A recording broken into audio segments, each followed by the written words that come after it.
Hello beautiful people, welcome back to the channel. Pots and Petals here, everything garden and allotment related. It's Sunday morning. I had a little bit of a lay-in this morning, so it's probably just gone 9:30, and we've got a few little bits that I want to get done down here today. But the first thing I'd done as soon as I got down here was went and checked on that wildlife camera that we installed yesterday. It doesn't seem to have filmed anything overnight, so I'm just going to have a play around with the settings this morning just to make sure that it's set up correctly, and then hopefully next weekend we should have a full week's worth of footage to go through. So anything that I do pick up on that wildlife camera, don't you worry guys, I'll be sharing it all with you. So a couple of bits that I want to get done today. I want to take you through all the seeds that I've got for 2024. So over Christmas I got bought a few bits. I've also done my own little haul for 2024. So I'm going to run you through some of the seeds that I've got this year and when we'll be sowing those. And also I went out and got my seed potatoes yesterday and a few more onions because they seem to be disappearing on the plot. So yeah, I'm going to take you through quite an extensive list of all the seeds that I've got for 2024. I am still waiting for a few bits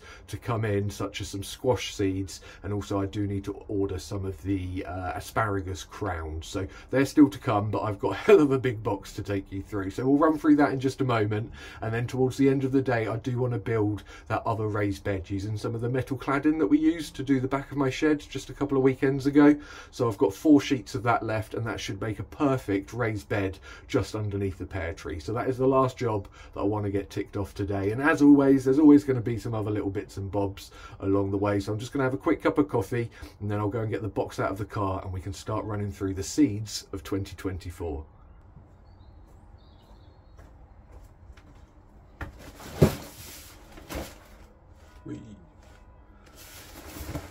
So down here we have got my 4 varieties of seed potato this year, and we've got a good mix of first earlies, second earlies and main crop potatoes. Now you'll plant these near enough all at the same time, but you'll harvest them at different stages. So you'll harvest your first earlies first of all. These are your more salad potatoes with a waxy type skin. Then you'll move on to your second early potatoes, which are pretty much the same thing. And then finally you've got your main crop. Now these will stay into the ground until September, October time, and they do have a bit of a tougher skin, and you'd probably use these more as your baked potatoes. So the varieties that I've chosen this year, so first of all we've got the International Kidney. Now you might know this as a Jersey Royal potato, but you're not allowed to call it that unless it's grown on the island of Jersey. So we have to call them International Kidneys, and these are beautiful salad potatoes and great for boiling. And then we've got the Caledonian Pearl. So this is a new one for me, but they do say that it's great for both salad potatoes but also chips, and I absolutely love my air fryer and making homemade chips. So we're going to give those a go this year. Next up we have got Charlotte, which is a second early variety, and this is an absolute staple in my garden. I grow them every single year, and the great thing about them is you can harvest them when they're small like salad potatoes, but you can also let them grow on quite big and harvest them and use them more of a baked potato. And they say that they're great for boiling and baking, but they're not quite as good as chipping as the Caledonian Pearl. And then finally we have Pentland Dill, which is a main crop potato. We don't tend to grow many main crops down here. We much prefer the salad potatoes and just letting them get a little bit chunky. I do find that they get eaten by the slugs in the autumn, but come on, we'll give them a go this year, and fingers crossed we get some nice spuds. So before we move on to the seeds, I did have to get some more onion sets. So looking at the plot, I don't know where the onions have disappeared to. They've all gone. They looked absolutely perfect back in September, October time, but I don't know what's happened over the winter. So I did need to get some more onion sets because I've got a feeling that we're going to have to plant quite a few out over the next couple of months. So yes, we've got Stuttgarter Giant and we've got the Pink Panther as well. Now Stuttgarter, I believe I'd done that in my first year down here on the plot, and I'd probably got the best onions ever. So yes, I wanted to give those a go, but Pink Panther is a new one for me, so we'll have to see how they go. But I just love that sort of pink tone that they've got to those skins. So we'll get these in over the next couple of weeks. It does look like next week we're in for quite a lot of rain, so I don't want to plant them out this weekend because they might get a little bit too wet. But yes, once I can see that we've got a week of sunshine, these will certainly be going out into the ground. Right, so we're going to start with the seed packets. We're going to try alphabetically. So let's start with the beetroot here. So one variety that I do every year is Cylindra. It creates these sort of really thick carrot shapes. So when it comes to cutting them up in the kitchen, and if you're anything like me and you like to pickle them into the little discs, these are much easier to chop and they make them all uniform size. So yes, we grow these every single year.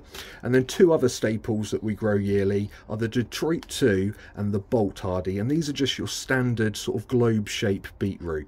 And then finally we have got Bertollo, and this is a new one for me, and it says that it's got the reputation for the sweetest beet. So yes, I thought we'd definitely give that a go this year because we love beetroot, especially in summer on a nice salad.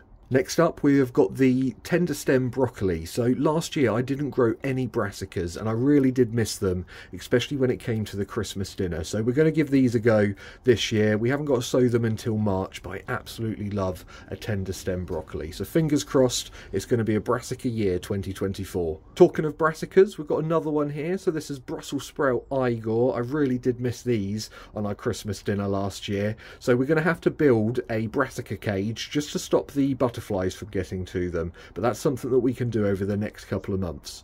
Here we've got some cabbage, so this can join the Brussels sprouts and the broccoli in the brassica cage. Now I wanted to go for a ball head because the problem that we have down here, especially with something like the Savoy, is that the slugs can still get into the centre of that cabbage, which I really do not like. So I went for a ball head, and this one is called Cabis and it's an F1 variety. I know, I've jumped forwards in the alphabet, but I thought whilst we're talking about the brassicas, we've got kale here, and this is black magic. So fingers crossed we're going to have quite an exciting brassica cage this year. Do you think I've got enough carrot varieties? I mean, I absolutely love carrots, to be fair, and I actually believe that different carrots do suit different dishes. For example, we've got the Chantenay here, and because they're so thick and chunky, I find that they keep their taste and are really sweet in things like your stews, whereas some of these other ones, so the Amsterdam Solo, I'd probably use these for more snacking on or maybe raw in salad. So yeah, I am a big carrot fan. Now we've got some new ones this year, so I got the Norfolk F1 only because that's not too far from where I live at the moment, so I thought maybe that would do quite well in the soil. Then we've got Oxheart, and they just looked absolutely huge, and I saw Tasty and Heirloom, so I thought we'd try that this year. And then the other one is Narek, so another one which I haven't tried, but they look nice and long thin carrots. And then one of my staples is the Autumn King. We don't sow these probably until later into the year, probably May, June time, but these last throughout the autumn and the winter and are perfect for your Christmas dinner. And then here we've even got some more, just some staples that we use in the garden. So yeah, we have got plenty of carrots for 2024. Yes, I know, we've already been over the kale, but that was brassica kale. Now we've got Ethiopian kale, also known as garlic kale. So this is a new one for me, and I'm guessing that it's going to grow almost like a spinach, and it might have the garlic flavour. I'm not too sure. If anyone's grown this before, please do let me know down in the comments below. And yeah, I'm really looking forward to giving this a go. Next, we've got the good old leek. Now, I grew way too many last year and I just let them flower, so I didn't want to buy too many seeds, so I thought just this one packet will do me, and it's Prize Taker, so it's a new one for me. Normally I grow Musselburgh, but it says that it's going to be a nice big early cropping variety, so fingers crossed. I normally find that these are in the garden a little bit too long, so I'm hoping if I get these harvested a little bit earlier in the year, I'll probably use them a little bit more. So next up we have got the melon. So I've had my plot now since 2017 or 18, and I've tried every single year to grow a melon plant, but they've always just rotted off at some point in the year. So I've never grown a melon, so I thought we'd try again this year. So we've got Emir F1, and it does say that it tolerates cold conditions, well, cool conditions, and can be grown outdoors. And then I've got some Frankie seeds here, just because I know that they are really well known for their good seeds, and I'm just hoping that maybe if we try it in the poly house this year, we might get some sweet melons. If you've ever managed to grow a melon here in the UK, please let me know, and if you've got any tips, please drop them down in the comments below. Next up, we have got the onions, but the proper bulbing onions, and these are Bedfordshire Champion. Now, I did try and grow some Japanese onions earlier in the year, but they all seem to have died off. So we're going to try and sow these over the next couple of weeks, and fingers crossed, these should do well. Now, I've never actually grown onions from seed. I've always grown them from sets. So this year, I am going to try both. But yeah, we really do need to try and sow these over the next couple of weeks so that they can get a really good head start. And then as for the spring onions, we have got a really good mix in here. To be fair, I never really tell the difference when I'm eating them, so I've just picked up a nice little variety, and this year I do want to try and keep on top of what variety is what and what does best in this soil. But we've got a mixture of the white types, and then we've also got some red as well in there, just to make the plates a little bit more colourful when it comes to those salads.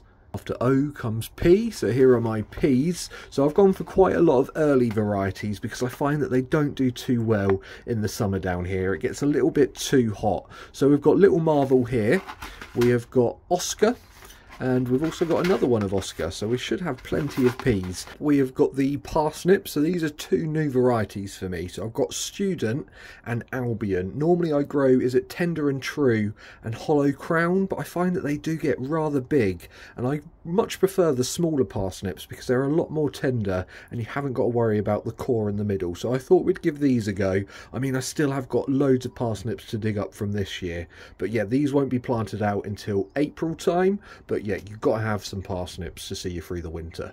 We have got the pumpkins here. So this year I didn't grow any, and I got told off a little bit at work because a few of them do like them for Halloween. So I've got Baby Bear here and I've got Atlantic Giant. So I'm hoping that the Baby Bear will give us some sort of smaller to medium size fruits, whereas the Atlantic Giant should give us some huge pumpkins. So come the summertime, I will show you what you can do to your plants to encourage one really massive fruit. Now I have ordered a few more varieties as well, so once they come in the post, I'll let you know what other pumpkins I've got.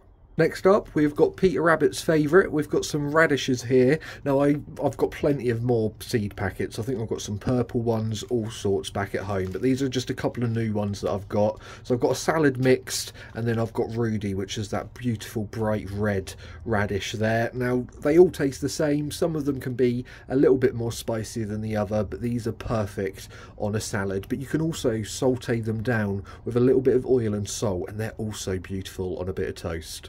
An absolute staple in the garden, we've got the spinach, Matador, so I grow this every single year, but I do find that it can bolt after sort of June, July time, so I sort of give a bit of a break from July through to September, and then you can normally get another little sow-in at the end of September to see you through into the autumn. So yes, another staple for down on the garden.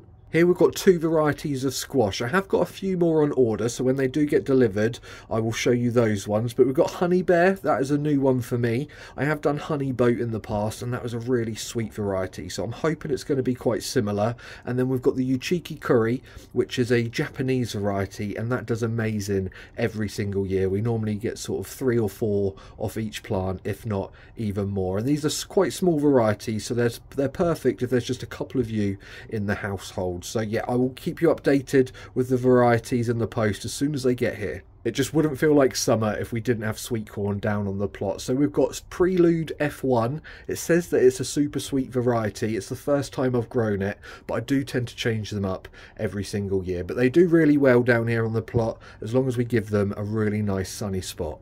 Now this has got to be my #1 tomato that I've ever tasted, and also for the look. It's beautiful, it's got these marbled colours on it, but I'll tell you what, the actual taste of the tomato itself is so sweet. I think it's my favourite ever. So I will just be growing these this year. The rest of them I tend to go down to the car boot, and I get them really cheap, and they're really strong plants. So I'll take you down to the car boot probably to start in March, April time, but these ones are the only ones that I'm going to start from seed because they're absolutely beautiful. If you've never had these before, I really do recommend trying the Shimmer F1 variety.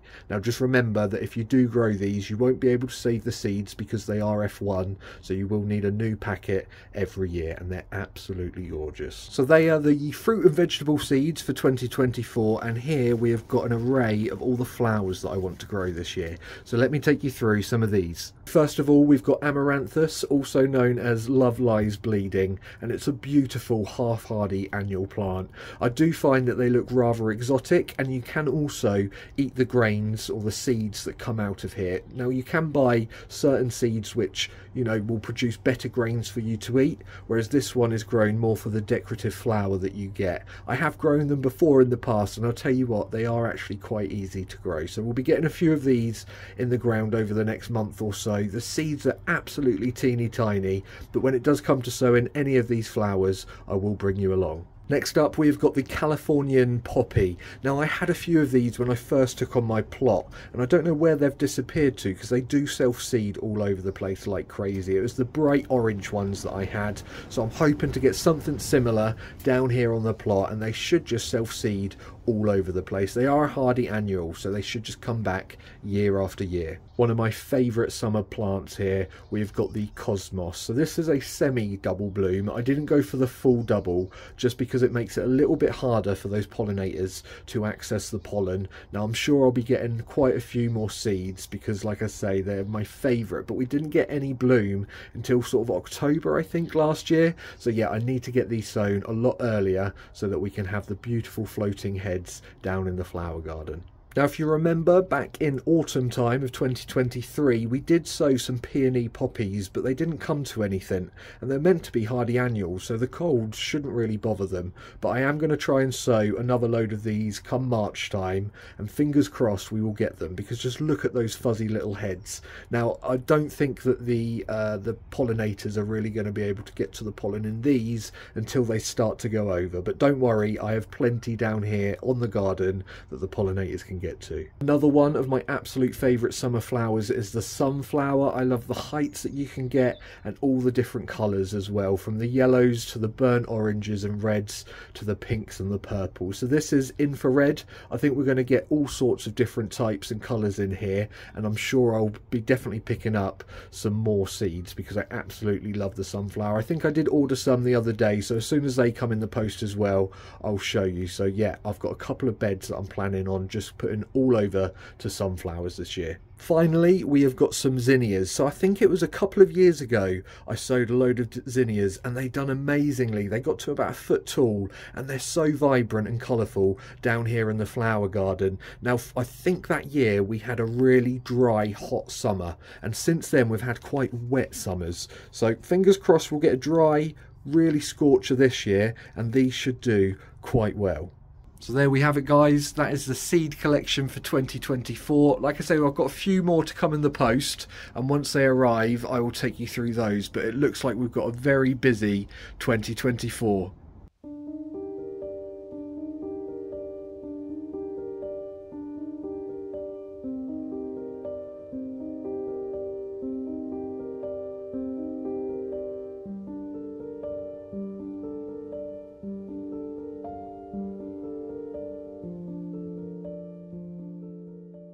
Come on then, let's build this raised bed using some of the spare galvanised steel roof cladding that I've got and also some offcuts of wood. So we're going to start by measuring the four corners of the posts up against the cladding, and then we'll saw these off so we've got 4 posts at each of the corners.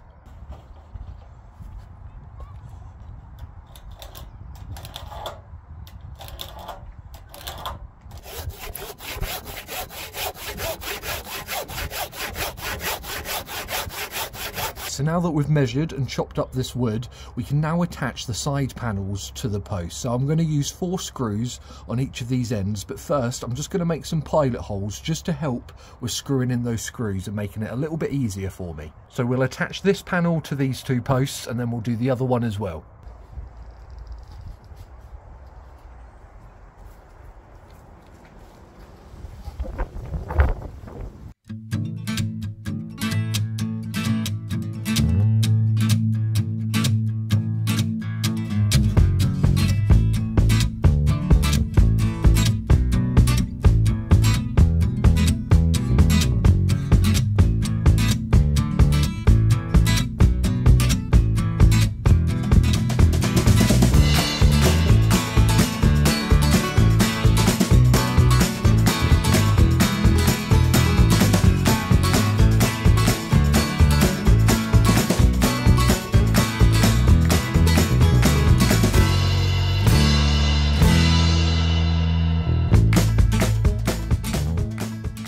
So there we go, we've now done 2 of the sides, and now we've got the tricky part of trying to put it all together. So let's just hope this isn't a 2-man job.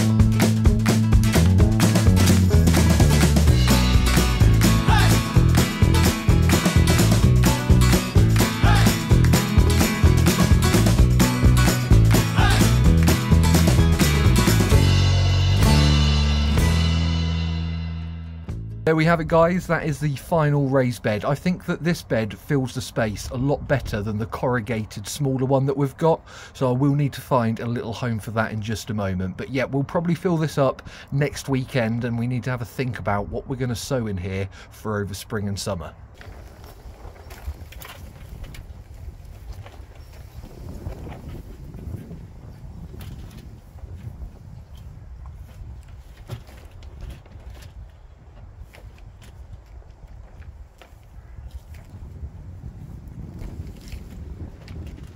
So just as a bit of perspective, over here we have got the fruit cage, we've got a few beds down here with the broad beans, and then just over here we have got the polyhouse, and I thought that the corrugated little raised bed could go just down here. I'm not too sure what we're going to put in it, but we will fill it up next weekend. So that is all we've got time for today, folks. I'm glad that I've been able to take you through all of the seeds for 2024. As I say, I still have got some to come in the post, and I have got some unusual varieties to come. So I'll take you through those as soon as they arrive. And I do need to order some asparagus crowns because they'll need to be planted in April. So I probably need to get that order in as soon as possible. And then finally, we've been able to do that raised bed. So that's given us quite a big space for planting up this year. Now, I don't know what I'm going to put in that bed just yet. It is underneath the pear tree, so when that pear tree is full of leaf, it might get a little bit shady under there, so that might be a good place for some lettuce and some things that don't mind a little bit of shade. But that's something to think about over the next few weeks, because I still need to fill it up, but that will be a job for next weekend. It's been really nice to be able to get down here both the Saturday and Sunday. I don't think I've done that for a good month, maybe a month and a half, but don't worry, now that we're entering February, March and April, things are going to start getting busy down here, so I really must come down